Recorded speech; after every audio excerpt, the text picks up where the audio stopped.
Could you say something to the mic for me? 1, 2, 1, 2, 1, 2. Okay. You got levels there? Yep. There's no levels in the room though.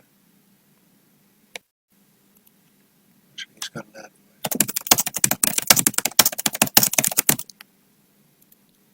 Ah, here we go. I didn't press the big red button. Okay. So, do you want me to go here now and share it? 1 second.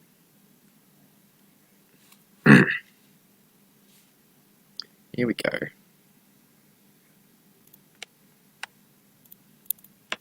you'll put him on the screen, I suppose.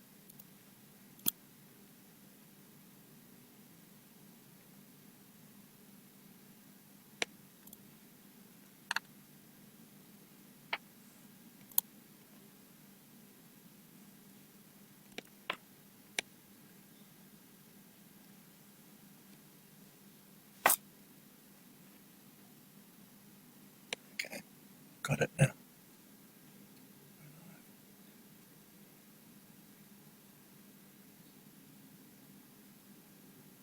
And I'm picking up some sound, but very little.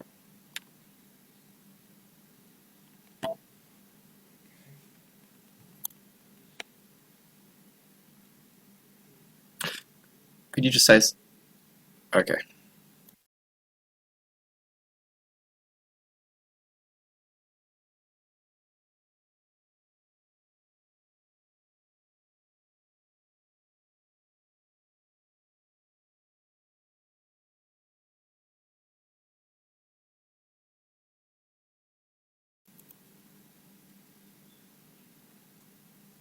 We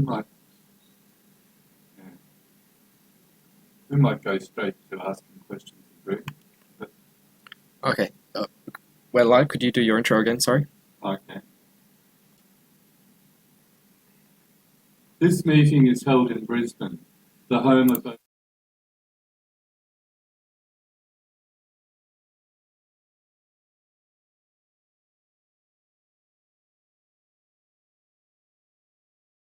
We also acknowledge the harm to this land and its first people. I'm John Jiggens. I'm a reporter who has been following the Assange case for 6 years now. As a member of the Media, Entertainment and Arts Alliance, I'm here to support another member of the Media, Arts, Entertainment and Arts Alliance, Julian Assange, at this dark moment for his family, in particular to Gabriel and John, who are with us today. In 2010, Julian Assange exposed war crimes and human rights violations by the USA and its allies in the Iraq and Afghan war and in the collateral murder video. A decade-long persecution began. Because of this persecution, Julian is currently the victim of British injustice in Belmarsh High Security Prison, where the COVID virus is running rampant, awaiting extradition to the USA, where he may be sentenced to 175 years for some of the greatest pieces of journalism of the 21st century. What is happening to Julian is an attack on media freedom. The people behind Julian's persecution are the US national security state and their allies in the Five Eyes. It's their way to intimidate other journalists and news organisations. They are saying, if you're exposing war crimes, we're coming after you. And while some journalists are calling for the protection of whistleblowers and urging the formation of anti-corruption bodies, a large part of the media is ignoring the whole substance of the achievements of WikiLeaks and Chelsea Manning and Julian Assange. I'll now pass to Kasun. Thank you, John, and thank you, John, and thank you for coming, both in the audience and via Zoom. My name is Kasun Ubayasiri. I'm a Griffith University academic and a journalist. My interest as a researcher these days is focusing on human rights, press freedom, and journalism ethics. Particularly in that context, looking at war crimes, reporting on conflict and refugee migration, exactly the kind of stuff that Julian and the teams have been exposing. I'm also a state delegate for the MEAA. The MEAA press freedom is something that is very close to our heart at Julian. And particularly in the last couple of years, because we're seeing increasing pressure, increasing threats on Australian journalists. And I can't Julian alone. I've also worked I started life as a journalist covering in Sri Lanka during the Civil War. So I understand the pressures that journalists face and the prospect of for their work. So in that sense, as a fellow journalist, I'm particularly conscious of what you're going through as family members and Julian is going through. Anyway, over to you. Or do you want me to introduce Greg? Yeah, well, there's a special. What's happening is Greg has to leave very shortly, so we're going to ask questions of him. Then we'll turn to John and Kieran. So our first of our three panel members is Greg Barnes, who is a barrister, author, and a political activist and a commentator. He has worked full-time as a barrister from 86 to 89, and since 2003. He took still in Tasmania in May this year. Greg has been very active in politics between 89 and 2003. He was the advisor to the New South Wales Premier Nick Greiner from 89 to 90, Victorian opposition leader Helen Brown from 90 to 91, Tasmanian Premier Ed Root from 93 to 96. And he has served as the staff of the Federal Finance Minister John Fay from 96 to 99. He was the political campaign director of the Australian Republican movement, the referendum campaign in 99, and he succeeded Martin Turnbull as the chair in 2000. In 2002, Greg was disendorsed by the Liberal Party as a candidate from the Tasmanian seat of Denison for his criticism of John Howard's asylum seeker policies. He was advisor to the WikiLeaks Party in 2013, and he remains an advisor to the Assange legal team. And we'll start a few questions from us. So, Greg's online mic. Yeah. Cool. My first question, Greg, is a bit rhetoric. We've been seeing the extradition hearings, and they've been anything but transparent. So, and if Julian is extradited to the US, it will be shrouded in even greater secrecy. So, while apologizing for the contradiction, the question is, how confident are you of the process so far, and what do we expect in the future? Well, thank you very much.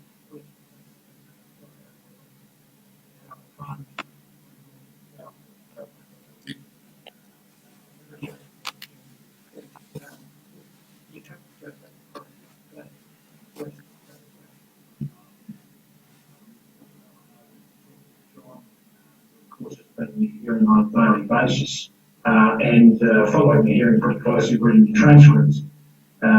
If this were anybody else, this extradition would not go ahead. There would have been a decision taken now. Is he going to get a fair trial in the United States? Not a chance. The United States has some robust courts. Courts in East Virginia are not those robust courts. What will happen is that the jury will be drawn from the family members of the security state, because that's where they will live, that's the history of the state. And so his chances of getting a fair trial in the United States, I think, is zero.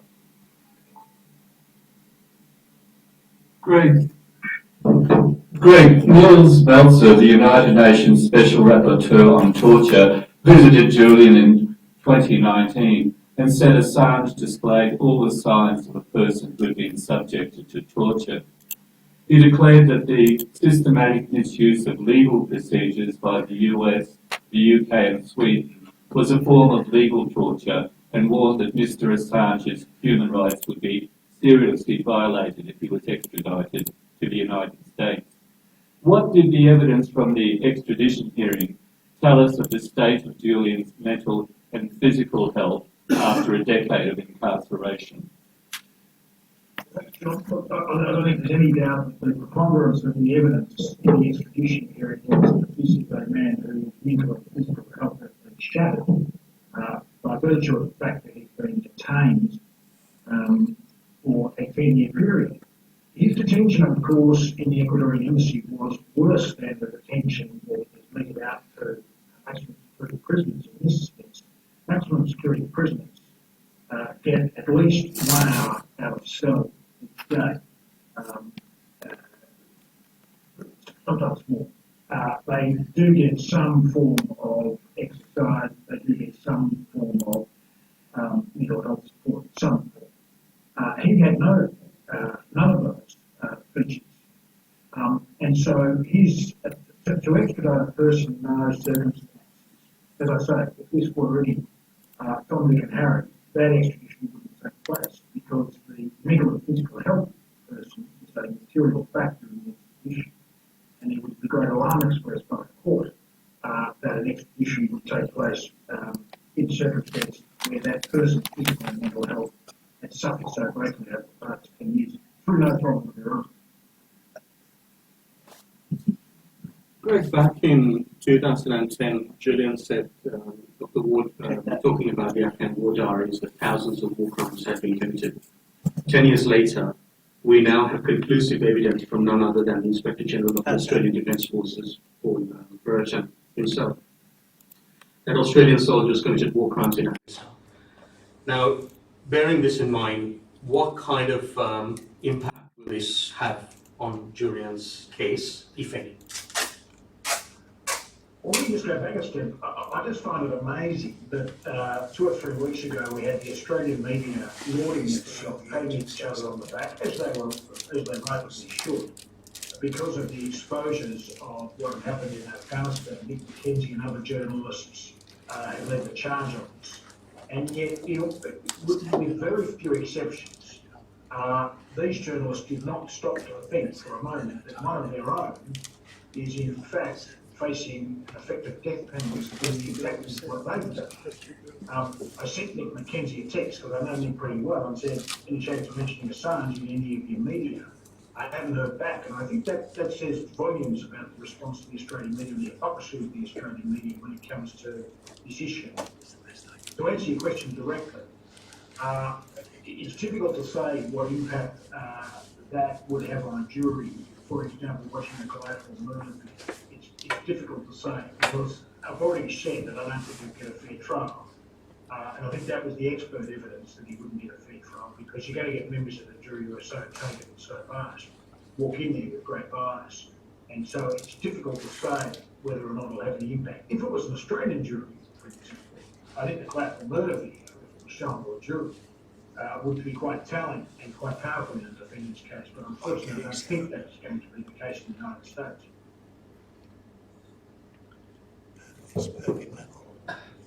Greg, many critics have described the extradition hearing as a show trial.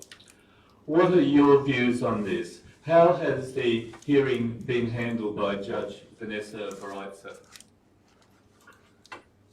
Well, I think a more experienced judge would have handled it differently.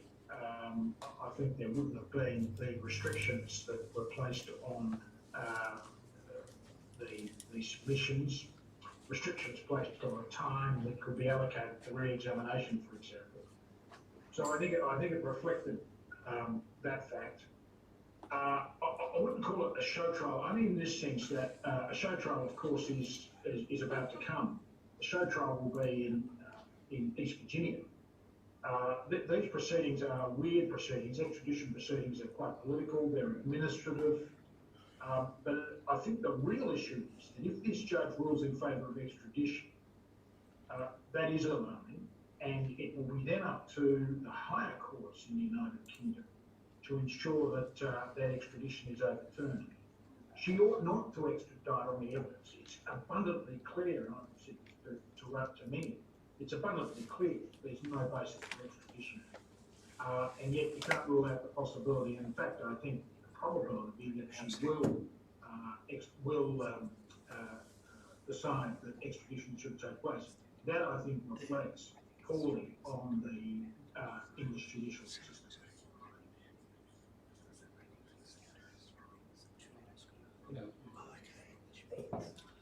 Greg, could you explain if the current case doesn't go Julian's way, what legal avenues are available to him in the UK before he is extradited?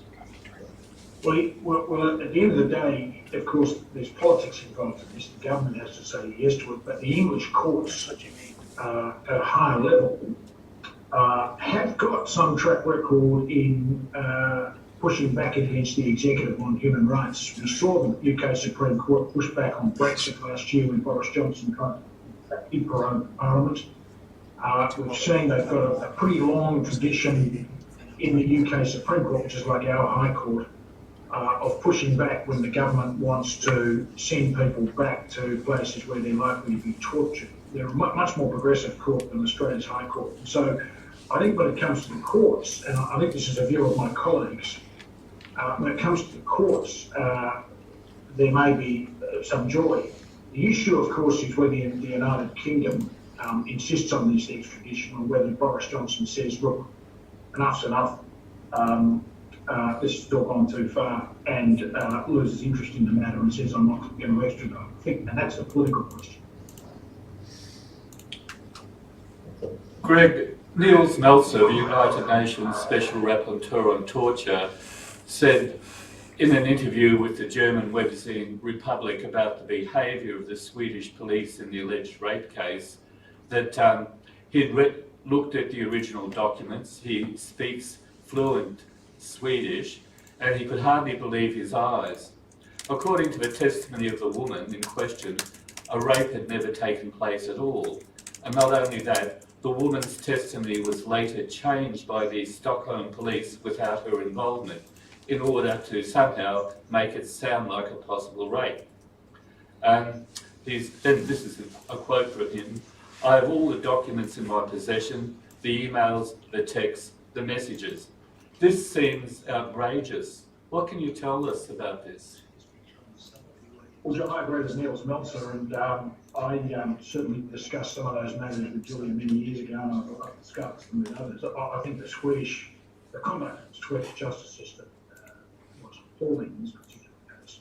Firstly, the allegation that was made was not a sexual assault that is known to English or Australian or American law. It's a highly nuanced and controversial, driven by ideological issues and conflicts in Sweden, and it relates to the use of condom or not, essentially, without getting into it. Secondly, though, there's no doubt this was political, because what we had here was people who were reluctant to give evidence, reluctant to be complainants in this particular matter, being pushed by a very aggressive prosecutor running various agendas. And then, of course, you have the conduct of the CPS, the Crown Prosecution Service in the UK, the famous email that Stefania Marizzi, I think, found, which indicated that, telling the Swedes not to go weak on the matter, that this was no ordinary case.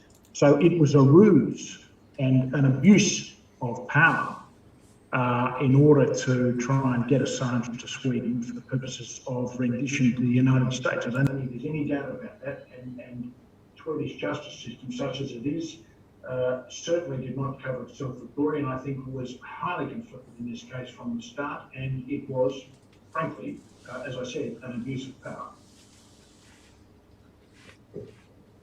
Greg, I'm aware of the time, so if you don't mind, I wouldn't mind throwing questions to the audience if you have any questions to Sure. Greg.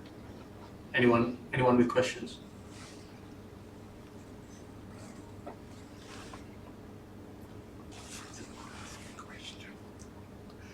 All right. In that case, thank you very much for joining us, Greg. I appreciate it, and to John and Gabriel, good luck tonight. Can I just say, it's also fundamentally important that people keep pushing the Australian government on this, keep going to see your local MP, harass them until, in a polite way, until they do something. Andrew Wilkie and his team of the MPs are doing a great job, but there are 24 of them. We need more MPs on this issue. It is a fundamentally important issue coming into the new year, and we've just seen Kylie Moore Gilbert come back to Australia, which shows this. When the Australian government wants to get someone back to safety, they can do it. And this, of course, is the most obvious case. So thank you very much.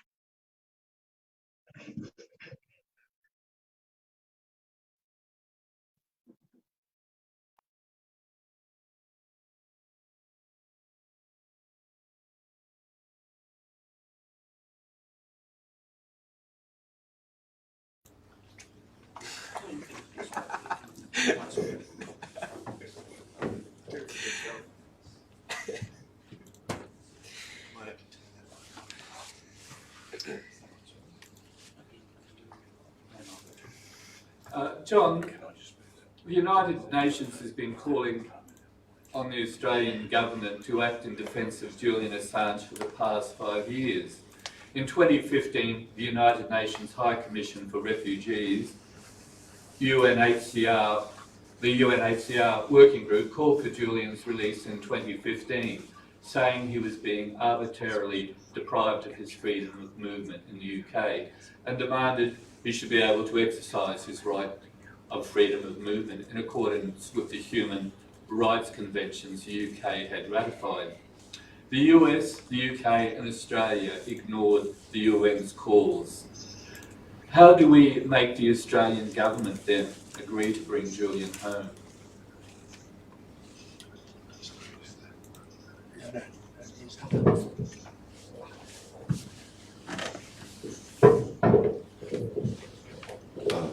Thanks, John.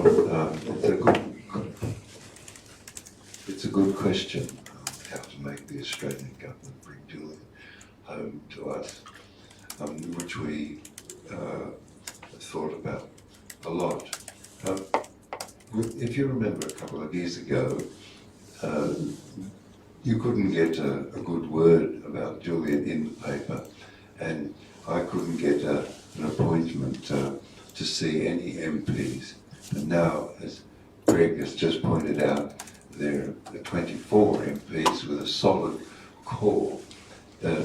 Also, just a couple of weeks ago, the Australian Senate passed a resolution with the assistance of the Labor Party to make a support for Julian.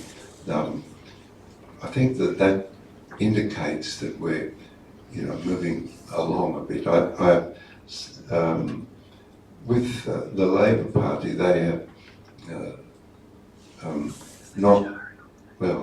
they've not responded previously, but now they have. Julian Hill, who is a Labor Party member, is on the committee and speaks strongly in support of Julian. So that's. They're chatting.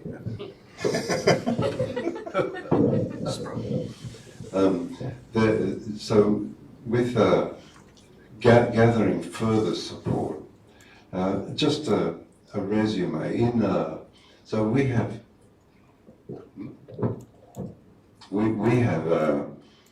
in Melbourne in 2 electorates very strong support. We can measure this by people have used our facilities, our email facilities. So we can measure approximately how many people in each electorate that support us. So in the 2 electorates just over the border, there's about 15,000 supporters. In Wentworth in Sydney, there's about 6,000 supporters of Julian. In the 2 electorates that straddle the leader of the Greens electorate, we have very strong similar support. There's 540,000 people who have signed Philip Adams' petition to the government. So this continues to build, and that all of these electorates that I mentioned are more or less marginal. So that brings intense pressure to the government, and so much so that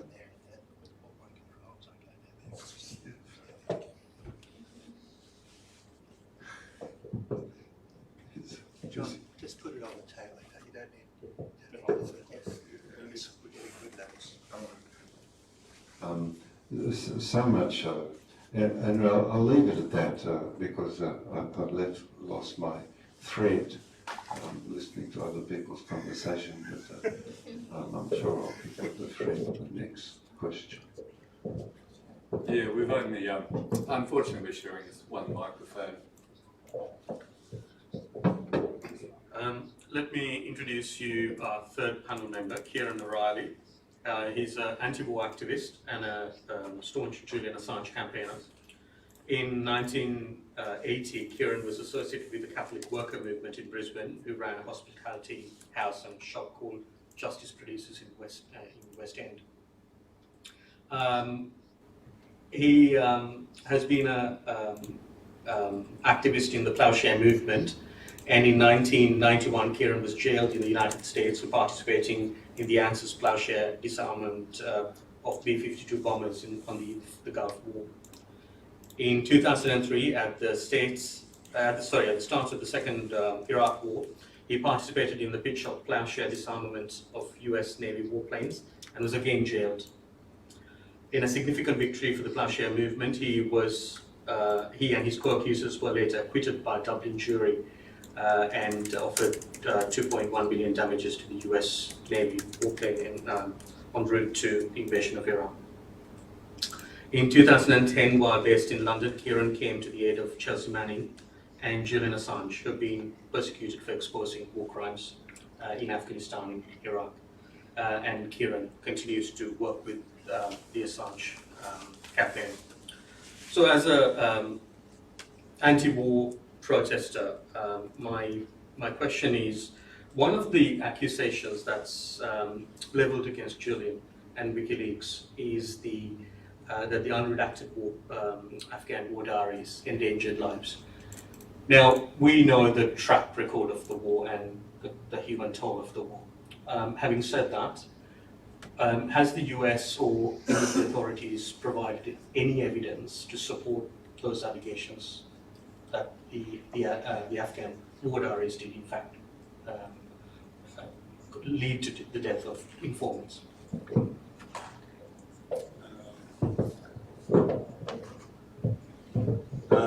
Not at all. As my godson, actually, Ben Griffin, who's in the British paratroop regiment, one of the first soldiers to Afghanistan in the invasion, and then later in Baghdad with the SAS, points out that it wasn't any news to the Iraqi or Afghani people that these war crimes was happening to them on a daily basis. Who it was news to were us, located at the centres of empire, whether it be in the United States or Western Europe or Australia. And the courage of Chelsea Manning, and it's quite interesting. I was the longest serving civilian resistor of the first Gulf War. I served 13 months in prison.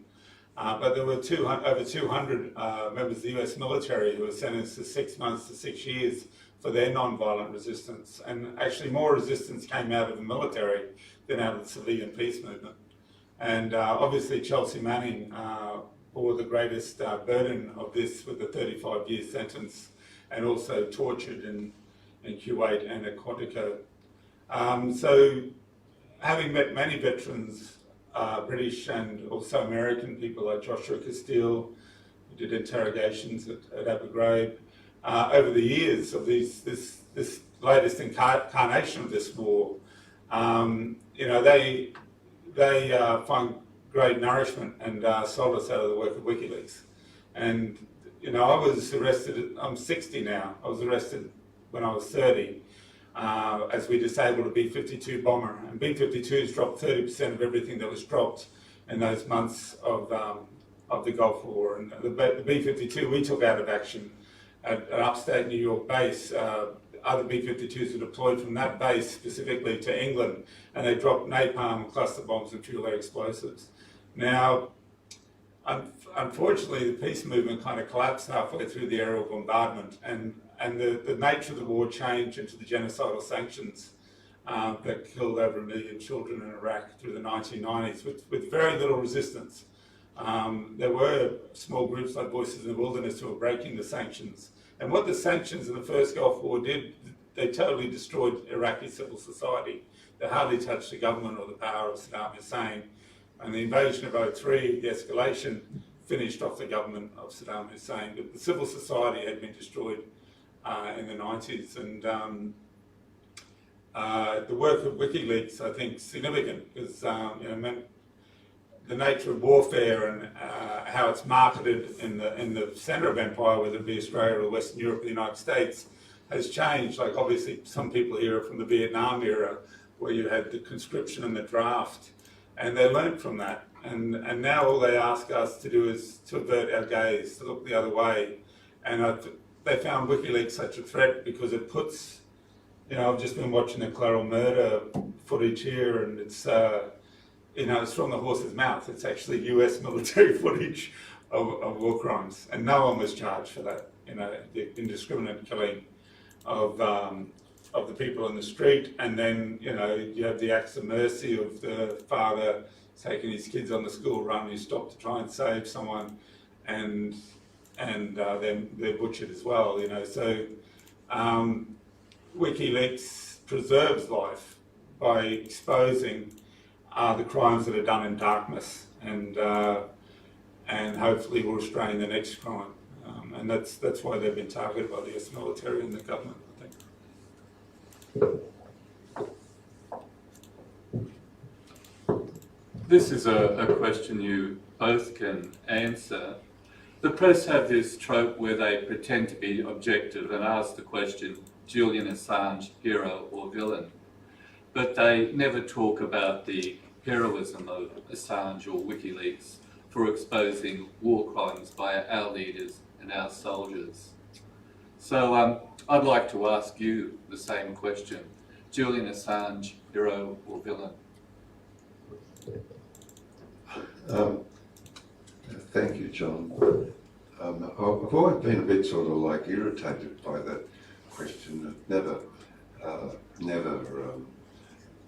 crossed my mind that Julian was anything other than, a good man, principled and firm, righteous, and that was constantly demonstrated by the quality of the work that WikiLeaks produced and his commentary on the work that WikiLeaks produced and commentary on government and government structures and bureaucratic structures and how they work.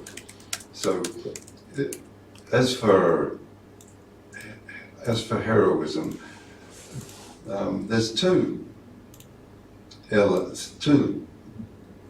illustrations I'd like to put before you.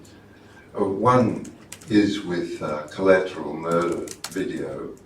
That is a package.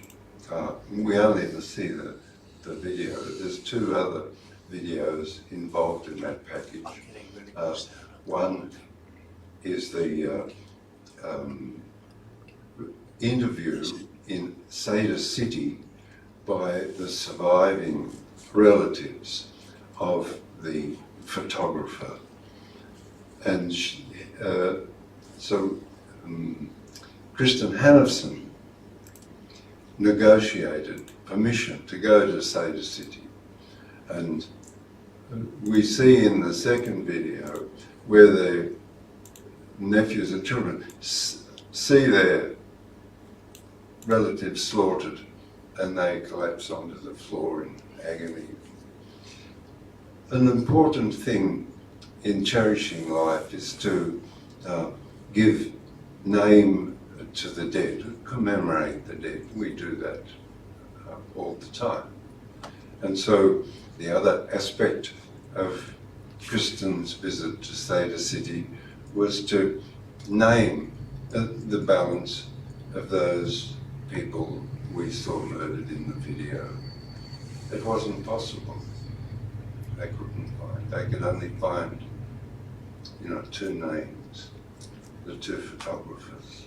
All the rest swept away as refuse.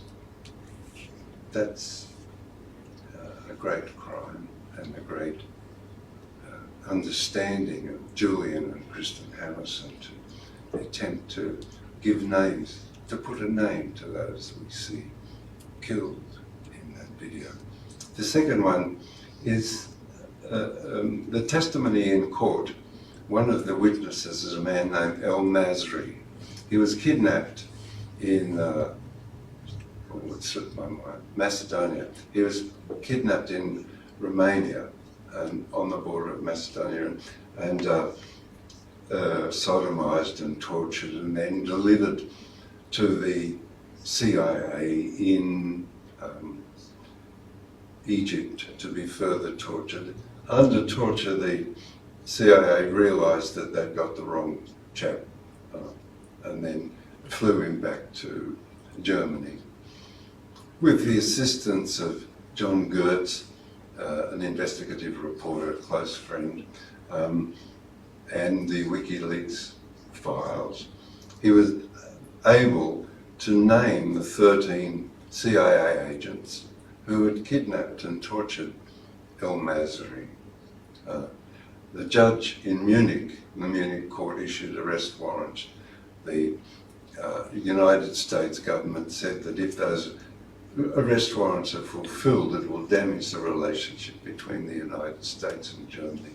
We have all the cables on this. This is what I'm speaking of now, is communications between the United States Embassy in Germany and the United States Department of Secretary of State. That's their conversation I've just praised. Now, El Masri, in the morning he was going to testify.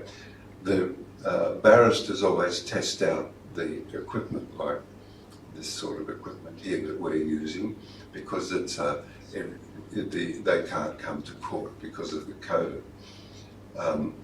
In the morning it works perfectly. Then El Masri comes on and to give his witness testimony, and it won't work.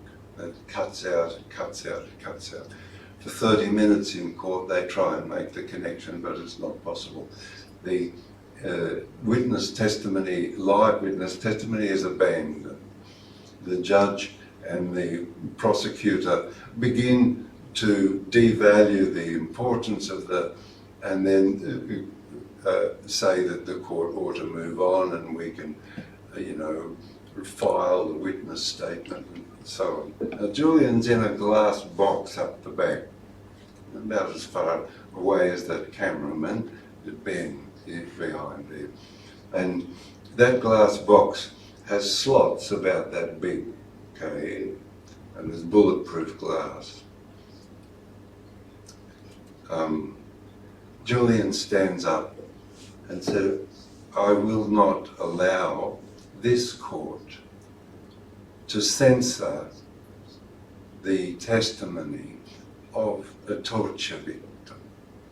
Now, Julian faces, in this court, 175 years, a death sentence. But a special sort of death sentence, you get tortured to death. I'll explain that in a second.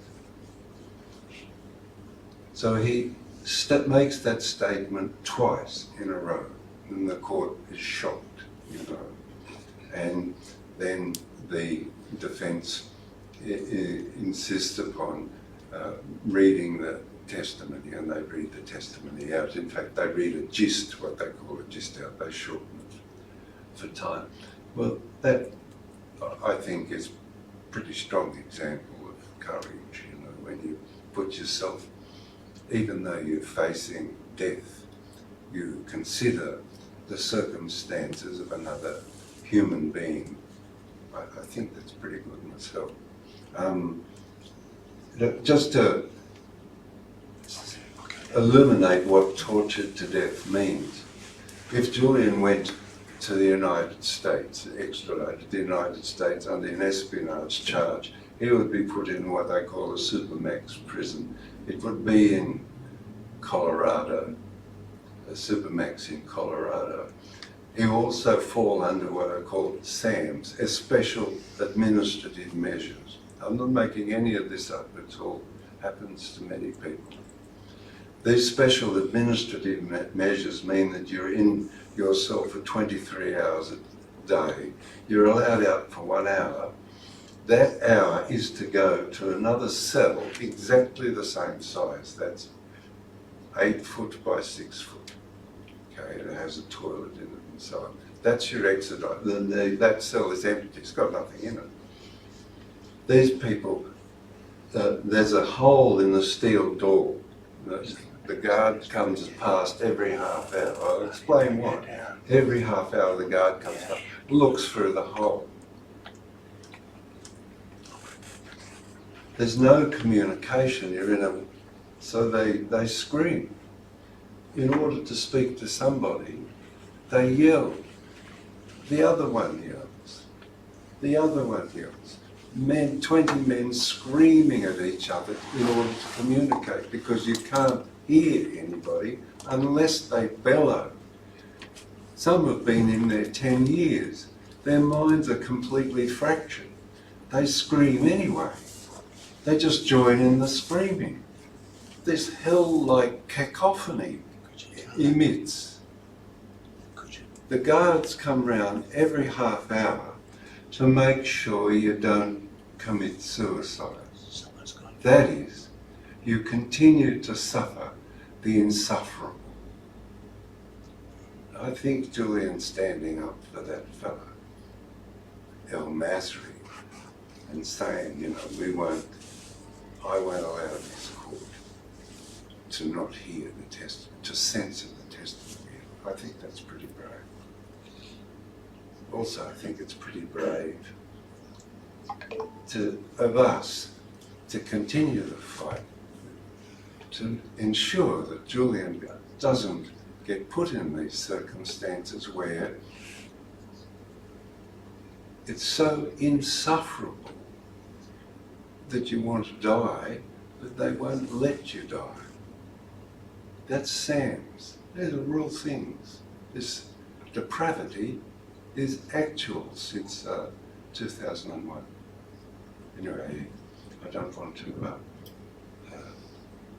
burden you with too much depravity, but in the face of what would transpire to Julian Assange, fighting for El-Masri, fighting for his testimony to be heard in a public court, is really important. So, this question of Julian Assange, hero or villain, was actually the title of an attack piece by Paul Corners, and it evokes for me an old anarchist saying that if they offer you two options, always choose the third, you know. And I've always felt, say, to romanticise the people, whether they be Irish or Aboriginal or East Timorese, is a flip side, and it's racist as to demonise them. You know, humans are quite complex because we have freedom. And my observation of Julian, I've only known him since he's been under the hammer and in the sights of the US Empire and looking at a lifetime in jail, and which is a pretty stressful context. And what outrages me more than that question is, the Guardian especially attacking him as someone who lacks empathy. And I think if you look closely at those attacks, what they actually are doing is weaponising his disability, that he may be on the Asperger's spectrum. And I have lots of friends on that spectrum, and to weaponise that disability, to kind of present it falsely as arrogance or a lack of empathy is outrageous, And the people making that accusation are usually very elitist and arrogant themselves. And I think what enrages the Brits about Julian, because there's such a class-ridden society over there, is that he does not know his place. Unlike the Guardian journalist, he hasn't jumped through the hoops of Oxford and Cambridge, and this just enrages them. And especially the last year before he was extracted from the embassy, for 5 or 6 months, I was living outside on the street, and to observe a place that had once been a sanctuary become a trap, and the cynical, and half the staff were sacked, and they brought in people who are hostile to him, and that in that very small space, and as we know, all the surveillance that occurred and spying on him there, I was, really, really impressed with how resolute he was, and refusing to be intimidated. And you'd have even small things like the armed cops would just come screaming up the street and pull up outside the building and jump out with machine guns and shit like that.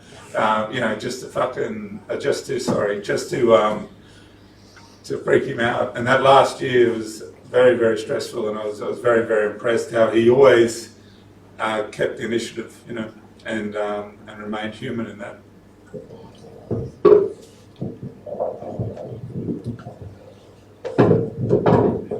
John, this is probably a question for you.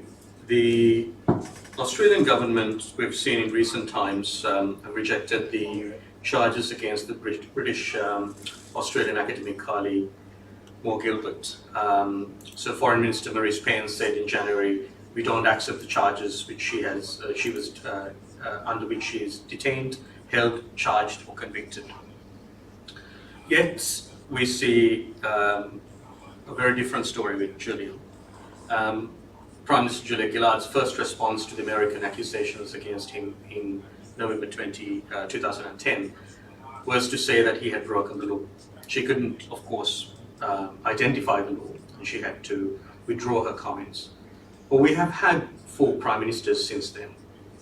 I'm curious as to what assistance Australia has given Julian, if any, and to you and his family, the people who are sort of fighting for him, and how this compares with the kind of support that we traditionally give Australian citizens who are in foreign soil, who are customarily held under very questionable circumstances.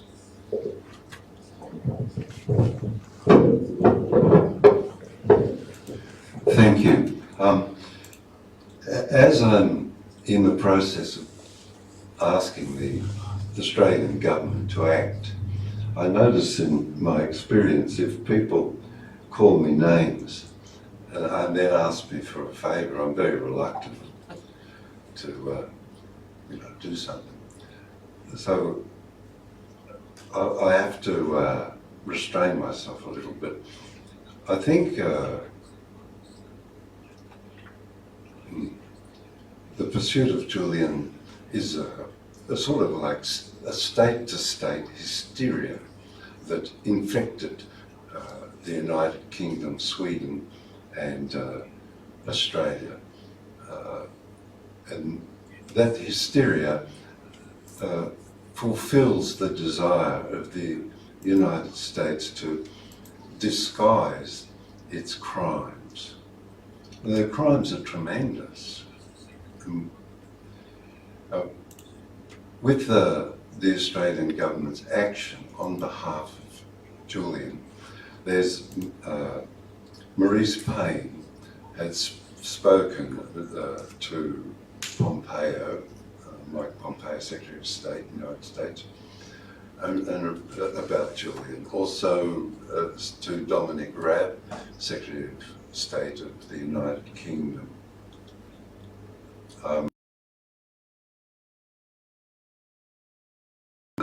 Malcolm Turnbull raised the matter with Mike Pompeo, and at that time it was Jeremy Hunt, the Secretary of State of the UK.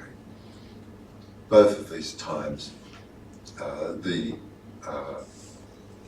reports come through to us through other sources that Mike Pompeo replied, is not at all interested in speaking about the matter. In other words, go away.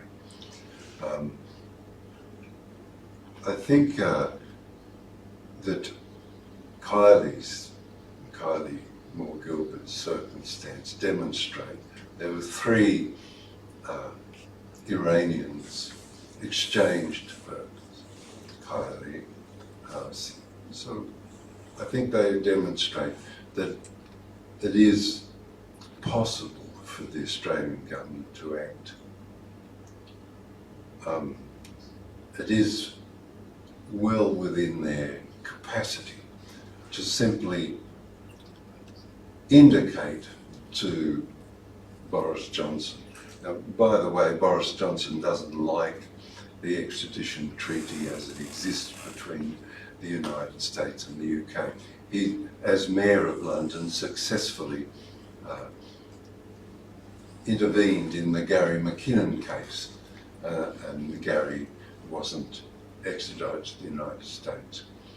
Gary is an unusual man. He believed that the United States had records in the Pentagon of UFOs, so he hacked into the Pentagon's computers to find the evidence of UFOs. In the case of Laurie Love, Boris Johnson was an MP then. He was supportive of the non-extradition of Laurie Love. In the case of David Birmingham in 2006, he was very strongly supportive of David Birmingham, who was a constituent member, but David did end up being extradited to the United States.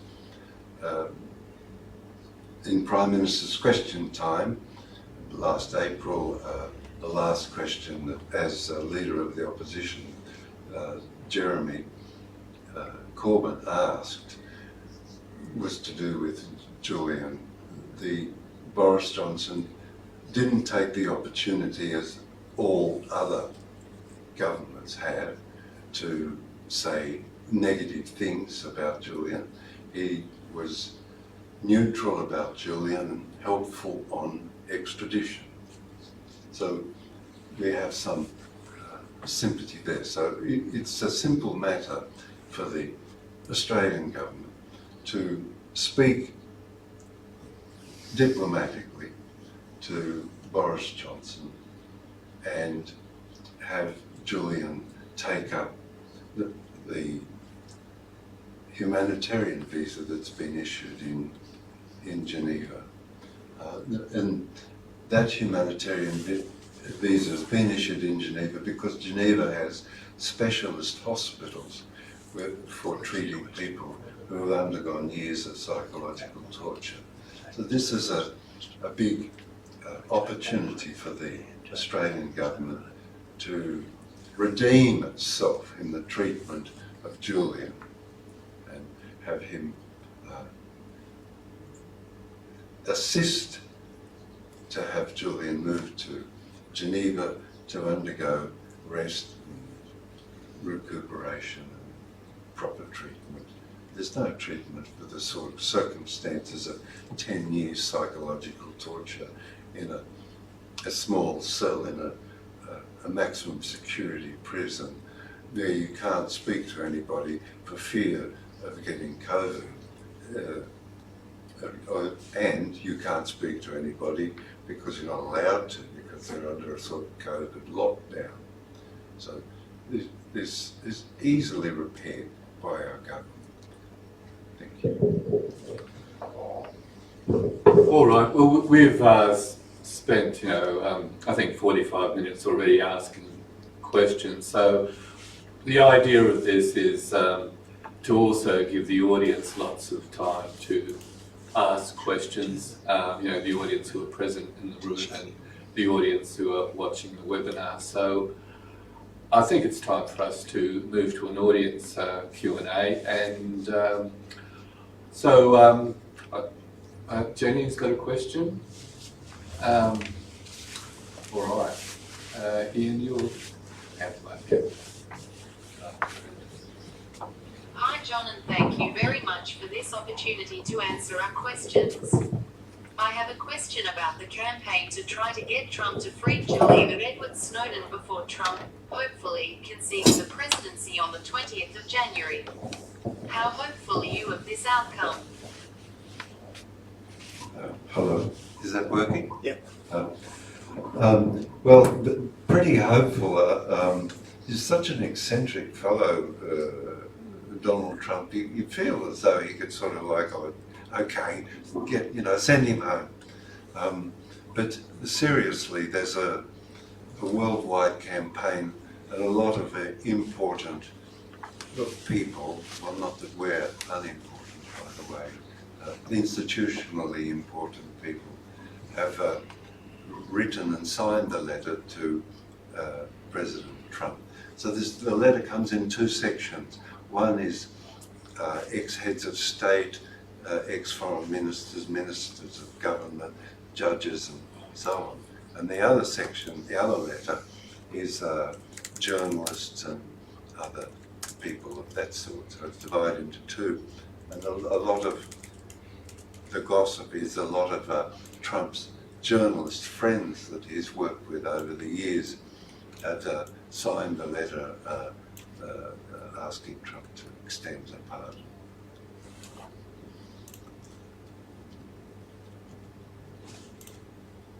Are there other questions? Yeah. Okay, yeah. Are there other questions, or have we got any from the streaming? No, we haven't. All right. Yeah, Sean over there's got a question. Yeah.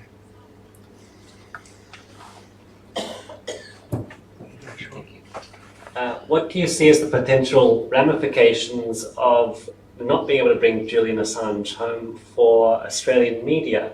And on the flip side of that, if we can manage to bring him home, how can we safeguard other journalists to avoid this kind of situation happening again in the future? Thank you. Yes, bringing Julian home comes about because we insist. It's on our shoulders. Okay, the government, if we didn't insist, would just make their state-to-state relationships and feel comforted thereby that they are able to service the United States interests. So that ensures that the government will be very wary of persecuting journalists in future. It's at our insistence that Julian be brought back to Australia. Also, this is a sort of a massive question. The implications in your questions are massive. I'll try and, and it's a favourite subject of mine, so I'll try and make it brief. In 1945, after a catastrophic world war, we brought into being a magnificent construction, the United Nations, inserted into the United Nations the Universal Declaration of Human Rights, and later on in 1958, the Conventions of Asylum, eventually ratified by UNGA, the United Nations General Assembly, authored and organised by Australia in 1973. We did it. And unusually, the UNGA voted 100 to 2 non-votes and 16 abstentions. It's very unusual. So it was a great victory. Also, the Council of Europe came into being, which solely looks after human rights. And then the European Court of Human Rights came into being. All of the human rights legislation in the Council of Europe is integrated and embraced in the nations of the Council of Europe, okay? So, and it's the same in Australia. So what Julian and WikiLeaks did was demonstrate that tremendous crimes, what they call crimes against humanity, that's crimes against us, not anybody else. not soldiers. Crimes against humanity are crimes against children, mothers, fathers, communities, grandmothers, uncles, aunties, all destroyed. That's what it is, a crime against humanity. And WikiLeaks has outlined many of them. War crimes. You can watch one. They're in the committal. One is a questionable war crime, the other is definitely a war crime. There's picking up this wounded man, and this is a war crime. In other words, a crime against us. That's what it means. Not over there, but us right here. And so these great achievements of the later part of the 20th century are slowly, in an era of increasing barbarity, being undone. And you will see in recently with David McBride that these crimes that were committed, their counter-insurgency crimes committed in Afghanistan, their policy, the commanding officers may not know because they don't get the full flow of information. But you can see David McBride, Major, who specialises in this. He has, if you want to watch his latest small video, demonstrates to us that the flows of information will come to the General Staff, that is, to the level above Commander Officer. They know these things are happening. They are aware of this. These are crimes against humanity, crimes against war crimes. We, at our insistence, they will stop. It's only because they attempt to pull the wool over our eyes, to bullshit to us, if you don't mind me using that word, to bullshit to us.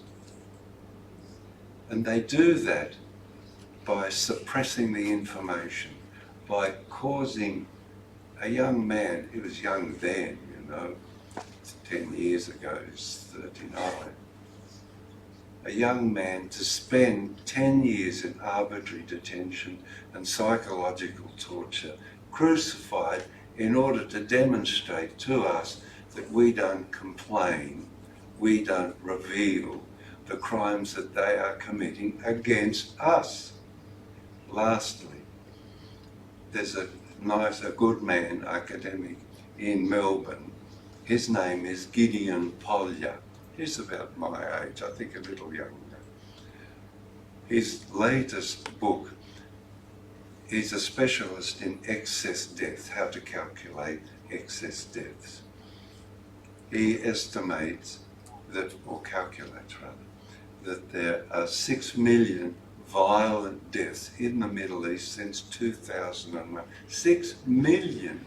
That means 20 million people are grieving over the destruction of their loved ones, children, mothers, fathers, uncles, aunties, stacked up like trash.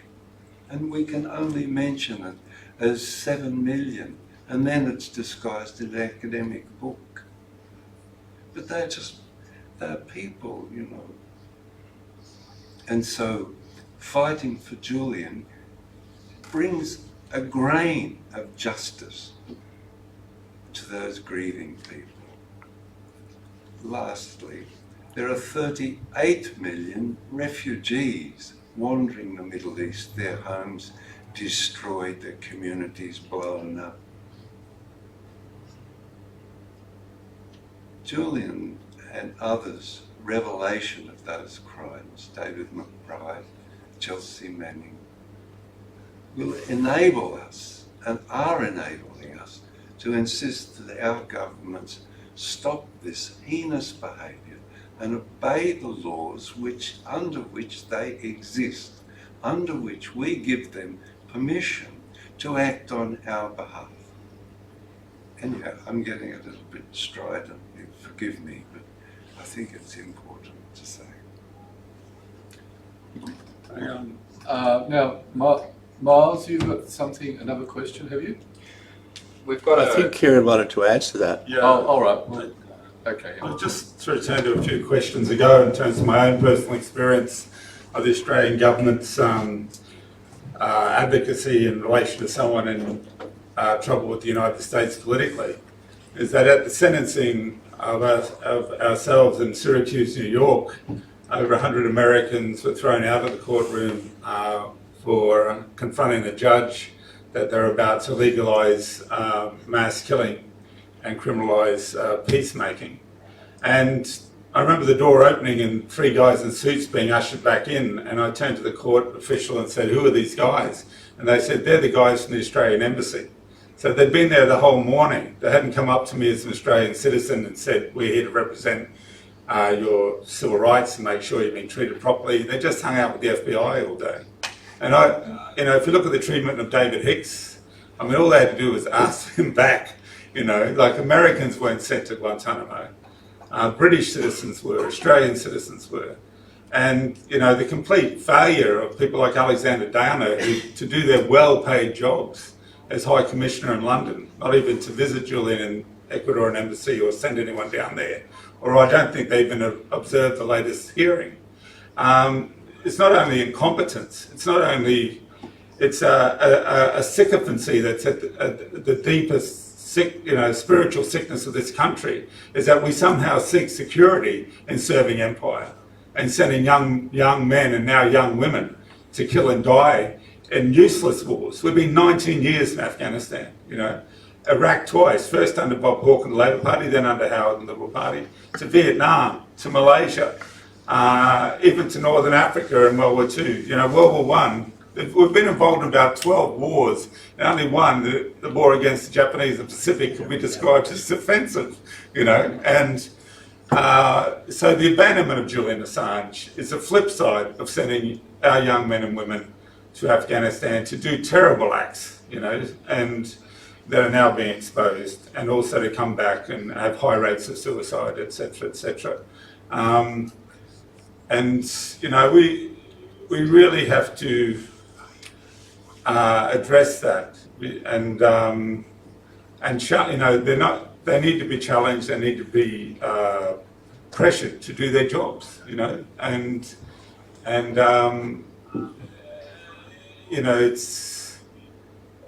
I do hope, Julian gets a pardon, or that Boris Johnson does the right thing and stops the extradition hearing, and all the law lords of the High Court turn the appeal around, or wherever this comes from. We need to free Julian, and we need to stop sending our young men and women to these wars.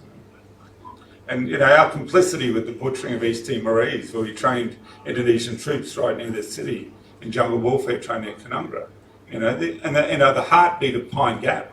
You rarely see those two words in the media, but that's the biggest contribution we make to the killing of innocent people throughout the US empire. And all we're asked to do is be silent and sedated, and that's one thing Julian Assange has refused to do. Oh, right, Miles, is there a question there?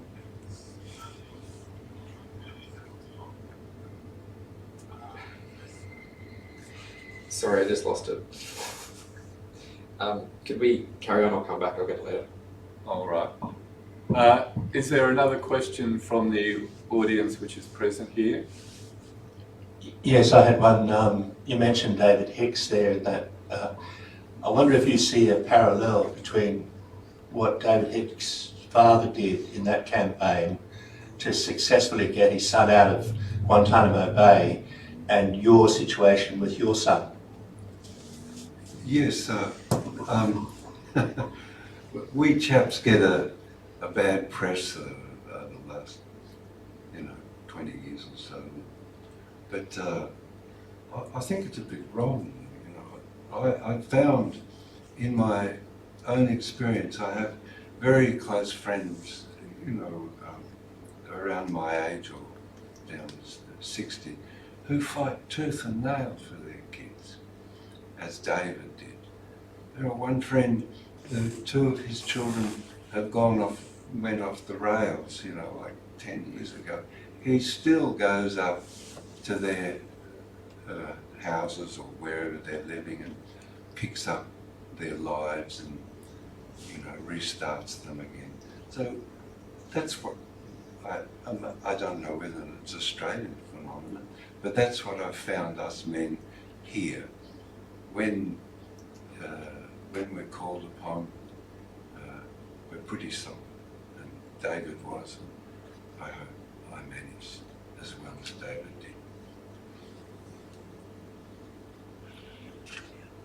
did. Are there any more questions? We have a stream from a question from Tristan Sykes on the live stream from Free Assange Hobart. They're asking, what is the most pertinent aspect of the persecution of Julian Assange? Is it the abuse of process and rule of law? Is it the violent opposition to truth? Or is it the nature of power exposed? Well, you know, of course the nature of power is exposed critically and clinically and in all its what you call rampaging elements. You know, the great thing, the great contribution of the English people was that placing a shield between the sovereign or the state and the people, and that was called law. They both had to obey. It's only at our strong insistence, I feel this, it's only at our strong insistence that that shield be held up and both sides continue to obey. Do you want to say something? I guess I'm speaking from the perspective of a former and probably future anti-war prisoner, and I think when we march against war, as millions did in 2003 and 2 million in London did, what we're doing, we're inciting people to non-violently resist that war, whether they be in civilian life or in military life. And if we're involved in inciting them, we're obligated to accompany them through the courts and through their imprisonment or hospitalisation or whatever they go through. And you know, that the years I lived in London and spent outside the embassy and etc., that bothered me the most. You know, what were people thinking when they marched against it in 2003? What were the Labor Party in this country thinking when they marched in those wars and against those wars? And the Green Party and others, you know, when you have an Australian incarcerated and looking, it's like spending a lifetime incarcerated for exposing those wars. And we have to build in our social movements a sensitivity and rituals to support prisoners. You know, whether if we have a serious peace movement or environmental movement, we are going to take casualties and have prisoners, and we have to know. We have to know what to do, and we've got to keep them visible. We've got to advocate for them, you know, and especially if you're ever in hospital or jail, you really need people on the outside advocating for you. You know, they're dangerous places, both those places, and the more solidarity you experience as a prisoner, the easier it is to continue the resistance. And you know, the two things that have sustained me through 2 years of incarceration have been the spirituality and the solidarity of others. And I know Julian's got a very specific and admirable spirituality of sense of self and purpose and the work he does. And it's our job to, and he will draw nourishment as we continue the struggles for peace and justice and the environment. And we should write to him and tell him about what we're doing, you know, and vice versa. I draw nourishment that Julian Assange has refused to surrender to this war machine. All right, we've got another question from the internet, Miles. Adam Porter from Melbourne asks, how do we get the Australian government to redeem itself with regards to the treatment of Julian? How do we get them? Well, there's two fundamental ways. Every single MP has a phone number.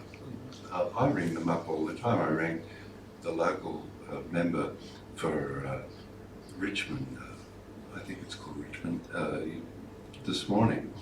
So every single one of them's got a phone number. Meet with friends and discuss things. Healthy people, you know, when you find a problem, you work out a way to act. So people coming together with the aim of acting to assist, bring about the freedom of Julian, automatically spreads. You don't have to, you know, worry too much. It'll automatically spread if you just involve yourself. That's all. That's how human beings are, like we are here today. There's a there's a website. It's writejulian.com.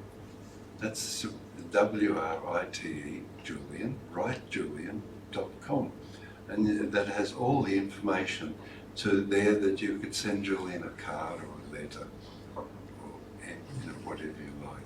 So that allows you to express solidarity, and in doing that, the jail sees the cards, and that goes back to the government that there is support in this community for Julian Assange. I don't want to, you know, I'll do it. There's 3 films being made on Julian, 3 documentaries. We're here involved in one of them. The other one's Eugene Jarecki, and the third one is Gunda Wallraff, German famous man. There are 3 books. There are 186 websites, Facebook pages, and so on. There was a demonstration in Sydney on Sunday, a demonstration in Auckland, a demonstration in Adelaide, one that I was involved in Melbourne. There'll be another one on the 20th in Melbourne, there'll be another one on the 20th. The ferment is tremendous. Just join in and we'll be able to bring Julian home, and the government will redeem itself in our eyes as a defender of its citizen, and consequently the government's ease of authority, when we believe in it, will increase. It's a win-win for everybody. Do you want to say something about that, Ciaron? That question? Well, tomorrow we're gathering at Bunyapa Park at 5 o'clock, take it to the streets. And yeah, I think, you know, obviously people are given have different gifts, and it's important to bring whatever you can to those acts of solidarity. And yeah, you know, 4 years ago, Chelsea Manning was freed from a prison and had a sentence commuted. I mean, that totally surprised me. So I'm quite willing to be surprised again, you know. All right, we've got another question from the internet. So, Miles? Rod Levin from Toowoomba asks, why has Nils Melzer never written to the Australian government criticising their lack of support for Julian? Nils Melzer's brief doesn't allow him to write to the Australian government, as the governments that were involved in the committal of the misdemeanours, malfeasances and misfeasances against Julian, the Swedish government, the United Kingdom, and secondarily the United States, but primarily the United Kingdom and Sweden. You could say, I don't know whether Nils Melzer's a can't remember it. I've read his report a number of times, but I can't remember it saying that silence is complicity. However, we can say that silence by our government makes us feel as though they are acquiescing to this treatment. All right. All right. Well, one more. We've got questions from the audience here, but we'll get one more from Miles via the internet. This will be a quick one. It's a follow-up from Tristan Sykes in Hobart. He wants to know, John Shipton, are you planning to come to Tasmania? Yes, yes, Tristan. I'll come down in the new year, about the end of January. I'll be there with Peter and Peter, Greg, and Andrew. Yeah, thanks. All right. Jenny, you've got another question. Do you know if Julian is receiving all of his mail unadulterated, even if it contains examples of protests and campaigns for him? Yes, the only they don't like. He gets all his mail. What they don't like is directions on how to make hooch. They don't like that, so that he doesn't get any of those. So don't send him directions on how to make vinegar. It won't get through. But all the rest of the stuff he gets.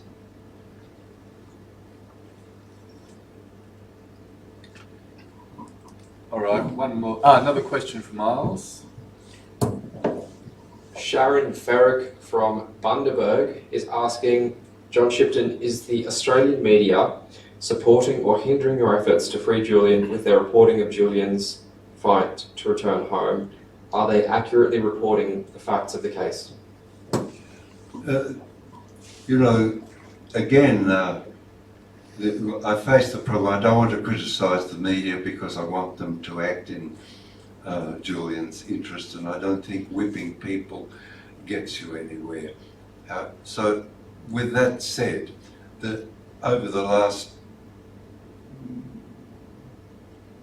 5 years, the media, mass media, has been less than sympathetic to Julian, and in consequence has eroded their own prestige and power. I'll make that more plain. That enables the government to raid journalists' homes, offices, and so on. The erosion of their prestige and power enables the government to oppress and harass journalists. So solidarity and unity with Julian will protect journalists against intimidation by government. That's very clear. All right, another question from Miles. A question from the live stream. Adam Porter in Melbourne asks, should we be insisting on a royal commission of the Australian Embassy?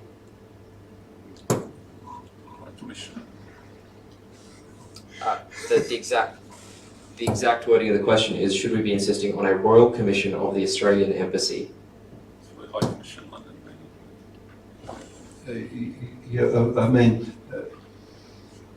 I would like to see Julian freed and being able to present evidence to a High Commission on Australia's involvement in the Iraq War. That's what I would like to see. Yeah.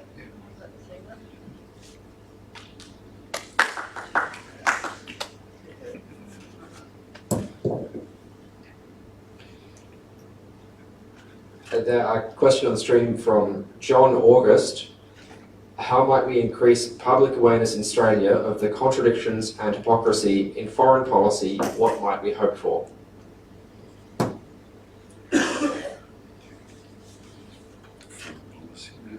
Yeah,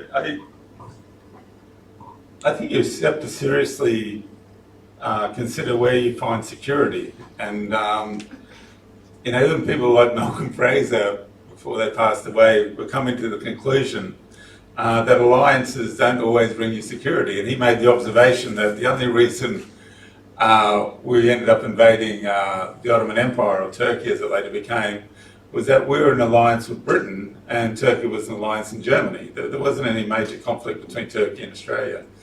And that's where alliances sometimes get you. And we'd really have to deconstruct our past. And,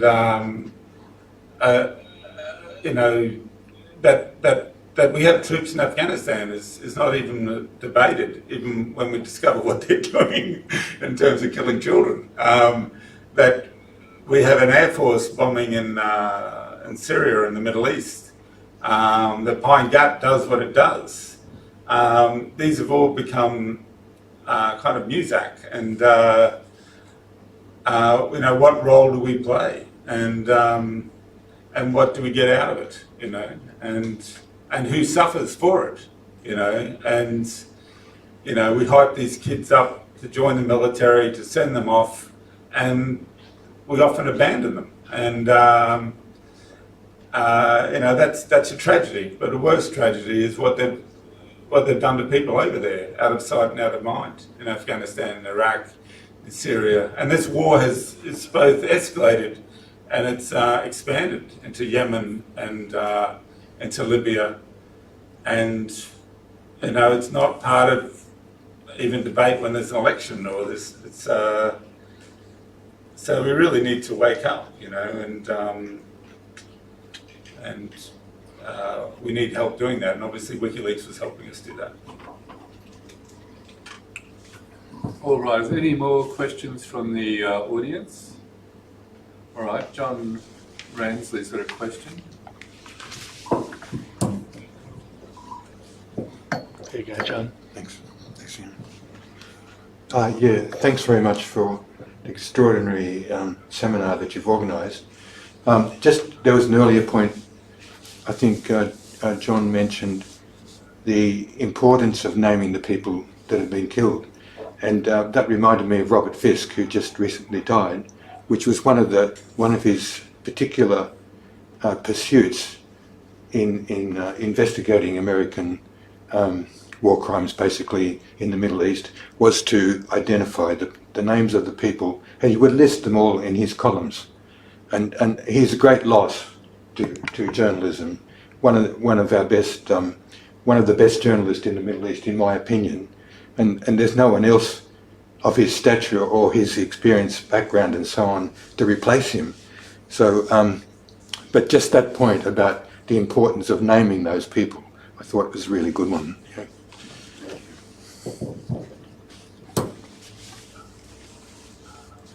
Richard Medhurst is the Arabic-speaking, German-speaking, and English. He seems to be taking the spirit of.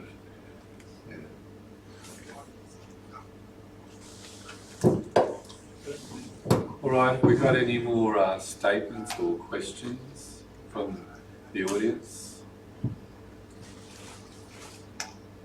Well, in that case then, it's probably a good time to sort of close this down, and I'd like to, thank all the people who came.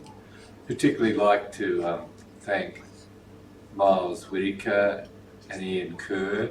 We've had a lot of problems doing this with equipment and various miscarriages, but and various people whispering too loudly.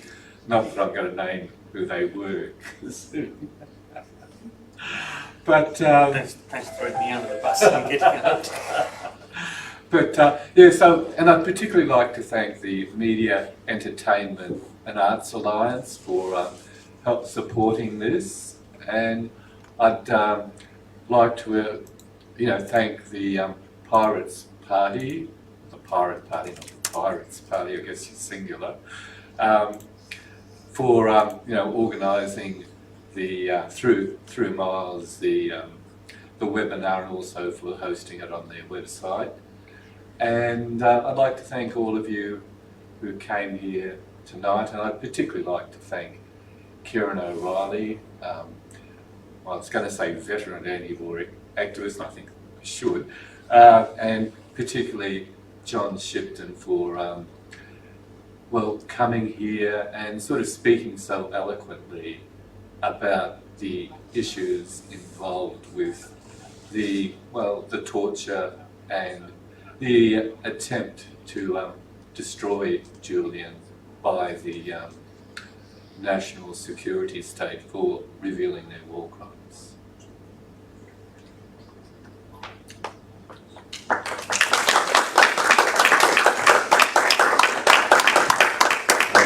Just want us to thank John Jiggens.